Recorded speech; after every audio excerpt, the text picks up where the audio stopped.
Here's a secret to a successful listing presentation. Rule number one, these are the basics. This is the foundational principles of a listing presentation. Never talk commission until they're sold on the price.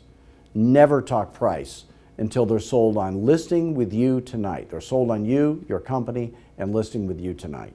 Never talk about you and your company until they're sold on the idea of using a real estate agent. In other words, if they're a for sale by owner, or anybody who's considering being a for sale by owner, they've got to be sold on the idea of using an agent first. Once they're sold on that, then you sell them on you and your company and listing with you tonight. If they're going to list with you tonight, only then would you ever mention the price. Once they're sold on the price, only then would you talk about commission.